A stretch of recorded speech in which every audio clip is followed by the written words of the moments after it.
এবং নাগরিক অধিকার রক্ষার্থে যিনি, আমি বলবো যে ওয়ান ম্যান আর্মির মতো যিনি একই দীর্ঘদিন ধরে লড়ে যাচ্ছেন, কোন রকম এই প্রকল্প ভিত্তিক এনজিওদের মতো কোনো লেজুটি না করে কিছু মানুষের সহযোগিতা এবং নিজের উদ্যমতা দিয়ে যিনি এই কাজগুলো করে যাচ্ছেন, মানুষকে সচেতন করার জন্য, এগুলোকে সরল করে দেওয়ার জন্য সিটিজেন রাইটস মুভমেন্ট কিন্তু প্রতিনিয়তই এই কাজগুলো করে যাচ্ছেন।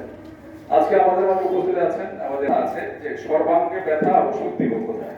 আসলে আমাদের রাষ্ট্রের অবস্থাটা সেই, আমরা আজকে শুধু আমরা খাদ্যের বেচারের কথা বলছি, আজকে ওষুধের বেচারের কথা বলছি, আজকে কোথায় নেই বেচার? আপনি দুধে বলবেন বেচার, ডিমে বলবেন বেচার, মাংসে বলবেন বেচার, ওষুধে বলবেন বেচার, মেয়াদের জন্য ওষুধ দিয়ে আজকে দেখা যাচ্ছে ফার্মেসিগুলো ভরা। কিন্তু আমরা যারা ভোক্তা, আমরা যারা এগুলোকে কিনছি, গ্রহণ করছি, আমাদের নিজের টাকা খরচ করে, কষ্টার্জিত টাকা খরচ করে আমরা কিন্তু বিষ কিনে আনছি। প্রতিনিয়ত আমরা এই বিষগুলো খাচ্ছি, আমাদের নিজের টাকা আমরা ব্যয় করি। সুতরাং এই বিষয়গুলোকে যেন যারা এই প্রতিষ্ঠানগুলো চালায়, আজকে জানেন অনেকগুলো প্রতিষ্ঠান কিন্তু এইগুলাকে নিয়ন্ত্রণ করার জন্য তৈরি হয়েছে, ভোক্তা অধিকার অধিদপ্তর হয়েছে, দেখা যাচ্ছে যে বিভিন্ন রাষ্ট্রীয় যে আইন বাস্তবায়নের প্রতিষ্ঠান আছে তারাও নিয়মিত ভ্রাম্যমাণ আদালত পরিচালনা করেন।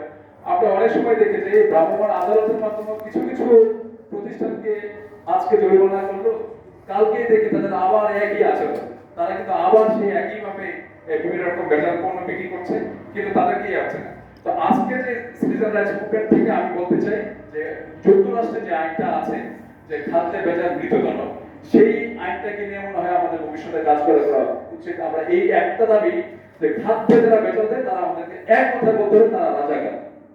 যারা খাদ্যে ভেজাল দেয় তারা রাজাকার, তাদেরকে কোনোভাবেই যেন তাদেরকে মাফ না করা হয়, তাদেরকে আইনের সর্বোচ্চ স্তরে নিয়ে হলো তাদেরকে এই সাজা নিশ্চিত করতে হবে। আমাদের সিটিজেন্স মুভমেন্ট থেকে আমরা এই দাবি করবো আগামী দিনে, এবং কোনোভাবেই ভেজাল মেয়েদেরকে আমরা নিস্তার দিব না। তো সবাইকে